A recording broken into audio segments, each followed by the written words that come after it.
EmuEmpire Productions. Suffer my fury. The rage. Out of the way.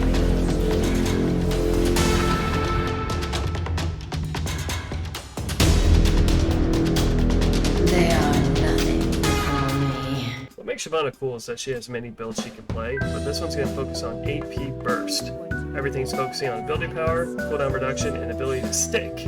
Enjoy this build, everyone. Shyvana top can be a lot of fun, but it's really important to know the golden rule. Don't die early. If you die early, your life is going to be hell, so it's really important not to take any big trades. And your extra bad trades, because you don't have sustain like most top players. Garen, Zac, Kled all have better sustain than you do. So it's really important not to take any big trades. We have PTA so we can do trades within our own minions, but we're not going to really want to look for that unless we're forced to. We can watch here what happens if you get a little too greedy on Shyvana. I thought, hey, maybe I can get him. I dismounted him. No, I don't even have any chance or prayer to kill this guy here, and I would have died if I didn't flash immediately. Even with a minion wave and a level up here, I do not do well with this trade at all. I mean, yeah, it looks like I'm doing okay, but all things considering how much minion damage he's taking, I don't come out on top here. But what's important is once you hit 6, you can just go up and kill your lane, and you'll start getting ahead.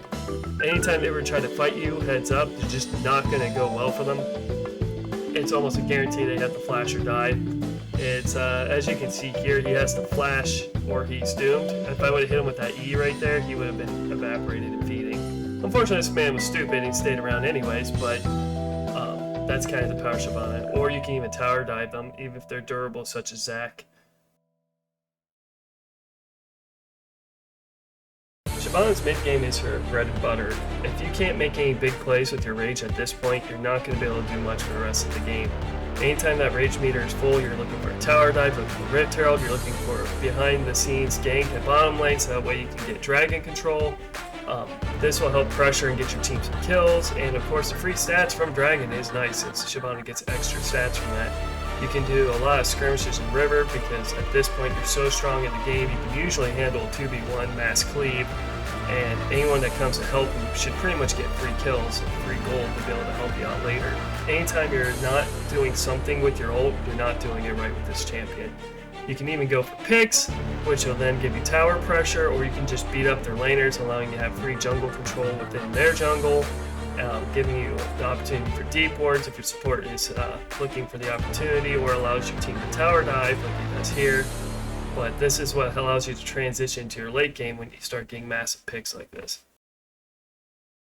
Shyvana's late game is all about reaping the rewards that you set up for mid game. If you didn't do much on mid game, you're not going to do much at all here, because at this point you have fallen off. Are you still useful? Yeah, but your role has changed from being able to be your best player on your team, causing mass AoE damage and cleaving usually 2 for 1, to now being more focused on using your ult to push them out and to just chunk them away from your team, but you can't hard commit like you used to.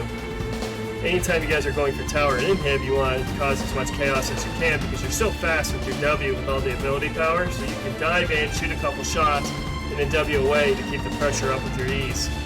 But really, if you can't close out this game soon, you're not going to have any chance really of winning the game. So it's all or nothing. Try to protect your team with everything you got and make sure that you can keep up the pressure. Because if you give up too much time, you're not going to do much more than, maybe a little bit of chunking damage and praying to God your team can win for you, which is not the position you want to be in. However, if you can find a good position to get a 3-man ult like I do here, you can completely turn around a fight single-handedly. So keep an eye open for those shots. Good luck.